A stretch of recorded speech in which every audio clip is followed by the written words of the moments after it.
la combinación de alimentos y medicamentos. De eso estamos hablando hoy en 7 días. Le vamos a dar la bienvenida a Gerardo Buroncle, médico internista, nutricionista. ¿Qué tal? Bienvenido una vez más, Gerardo. Gracias por la invitación. Hola, Gerardo. Y con un tema tan importante como es el de los medicamentos y los alimentos, que muchas veces no le tomamos mucha importancia. Sí, además es un tema que, no sé, el común de los mortales, no digo los médicos, el común como yo, no conocemos mucho. Es un tema un poquito olvidado de repente, porque en la consulta médica nosotros habitualmente damos una receta, se la damos al paciente y muchas veces nosotros mismos como médicos olvidamos que tenemos que darle muchas indicaciones adicionales al paciente, cómo tomarlo, con qué tomarlo, si con alimentos o con no alimentos, o en la mañana o en la noche, por qué tomarlo cada 12 horas o cada 8 horas, por qué tomarlo en algunas condiciones, no con alcohol, no con algunos medicamentos adicionales o vitaminas o antiácidos, que muchas veces se nos escapa a nosotros mismos y que a veces también el paciente se olvida.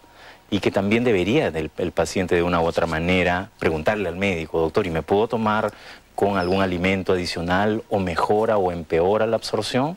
Es un tema muy importante Gerardo, ¿de qué manera los alimentos pueden interferir en la absorción de un medicamento? ¿O por qué algunos medicamentos se deben tomar con el estómago vacío o con el estómago lleno?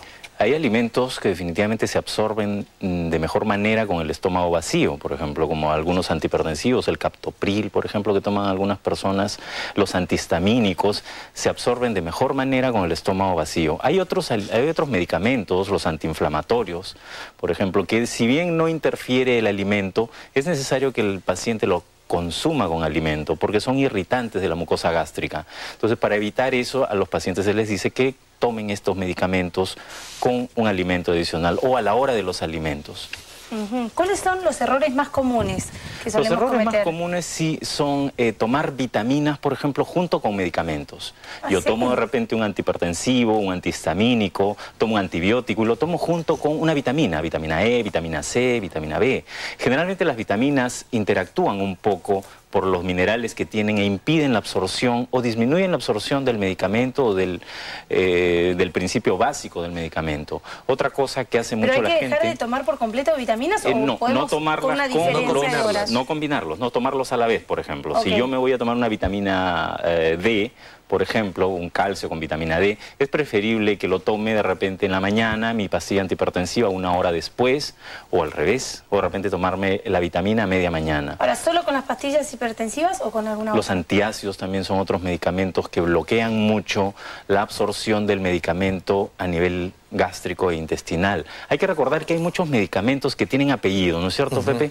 Hay muchos medicamentos que, por ejemplo, tienen un nombre y un apellido: naproxeno sódico, diclofenaco sódico, penicilina sódica, ¿no es cierto? Ese sódico, ese sodio, es el que permite que el medicamento muchas veces ingrese a la mucosa, por la mucosa gastrointestinal o a nivel de la primera porción del intestino y se absorba. Su absorción. Exacto. Si nosotros tomamos un antiácido, muchas veces bloqueamos esa absorción. Que ocurre con frecuencia. Otra cosa importante, por ejemplo, que he visto en la entrevista, en la encuesta que han tenido, es que la gente toma medicamentos con gaseosas, con café, y que no deberían hacerlo. Lo más indicado es tomarlo con un vaso con agua pura y grande, no tomarlo con bebidas calientes, que disminuye también la absorción del medicamento. Las gaseosas están no contraindicadas, pero en algunos casos inclusive puede potenciar el efecto de algún medicamento por la cafeína que tiene. Bueno, nos vamos a ir con la entrevista del señor Domingo Carreras, que él es nutriólogo, conoce mucho de este tema, o sea que vamos a ver qué nos cuenta.